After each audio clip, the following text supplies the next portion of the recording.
नमस्कार। 20 न्यूज 24/7 में आप सभी को सुस्वागत है। जी हाँ, भारतीय जनता पार्टी यानी भाजपा आज 6 अप्रैल को अपना 43वां स्थापना दिवस मना रही है। 1980 में आज ही का दिन भाकपा पार्टी का गठन किया गया था। इसके बाद से बीजेपी ने काफी लंबा सफर तय किया है। कभी इस दल का साथ सिर्फ 2 सांसद चुनकर लोकसभा पहुंचे थे। आज आपने बूते लगातार 2 बार से सरकार बना रही है।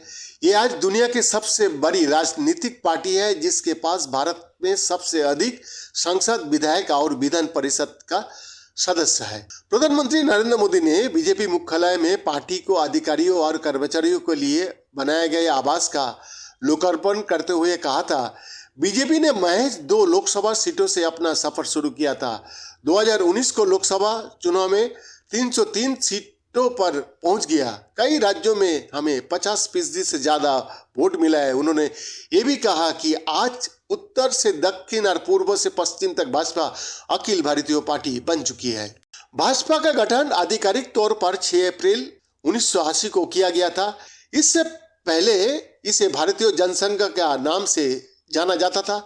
श्यामा प्रसाद मुखर्जी ने जवाहरलाल नेहरू की कांग्रेस से नाता तोड़कर 1951 में इसका गठन किया था। जनसंघ का आदर्श वक्र हिंदू पहचान और संस्कृति का संरक्षण था। जनसंघ का गठन राष्ट्रीय स्वयंसेवक संघ यानी कि आरएसएस का सहयोग से किया गया था। 1952 के लोकसभा चुनाव में जनसंघ को सिर्फ 3 सीटों मिली। हालांकि 1975 में भारत की प्रधानमंत्री इंदिरा गांधी द्वारा लगाए गए आपातकाल के बाद जनसंघ को सफलता मिली।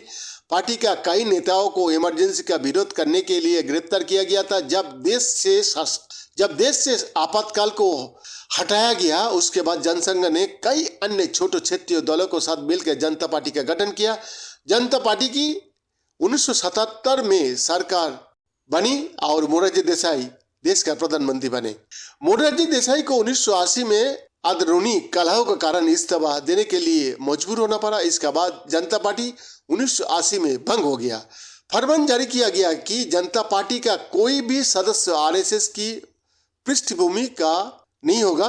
अटल बिहारी वाजपेयी और लाल कृष्ण आडवाणी को ये बात काफी चुभ गई। उन्होंने इसे अपनी निष्कासन की तरह लिया। इसके बाद दोनों नेताओं ने मिलकर भारतीय जनता पार्टी का गठन किया और अटल बिहारी वाजपेयी इसका पहले अध्यक्ष बने। भाजपा के गठन के बाद 1984 में लोकसभा चुनाव होते ही, हालांकि इस चुनाव में बीजेपी का निराशाजनक प्रदर्शन रहा। सिर्फ 2 सांसद चुनकर सदन तक पहुंचे। इसके बावजूद भाजपा नेताओं ने पीछे मुड़कर नहीं देखा। 1990 के दशक में भाजपा ने तरक्की के रास्ते पर कदम रख दिया। राम मंदिर आंदोलन के साथ भाकपा पार्टी का ग्राफ ऊपर चढ़ने लगा। 1996 में अटल बिहारी वाजपेयी का नेतृत्व में बीजेपी 161 सीटों के साथ सबसे बड़ी पार्टी का रूप में उभरी। वाजपेयी जी प्रधानमंत्री बने, लेकिन बहुमत साबित करने में असफल रहे और सिर्फ 13 दिनों के बाद सरकार चले गई।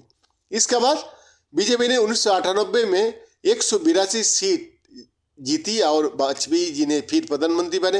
हालांकि अखिल भारतीय अन्ना द्रविड़ मुन्नेत्र कड़गम यानी कि AIADMK ने एनडीए से अपना समर्थन वापस ले लिया और वाजपेयी जी का सरकार सिर्फ 13 महीने तक चल पाए थे। इसके बाद 1999 में जब लोकसभा चुनाव हुए तो बीजेपी ने जीत हासिल की। अटल बिहारी वाजपेयी इस बार पूरे 5 साल के लिए प्रधानमंत्री बने। हालांकि भाजपा का पहली बार 2014 का लोकसभा चुनाव में नरेंद्र मोदी की अगुवाई में धमाकेदार जीत मिली। जीत का यही सिलसिला 2019 में भी नहीं रुका। भाजपा ने इन 9 वर्ष में अपना खासा विस्तार किया है। कई प्रदेशों में बीजेपी का सरकार बनी।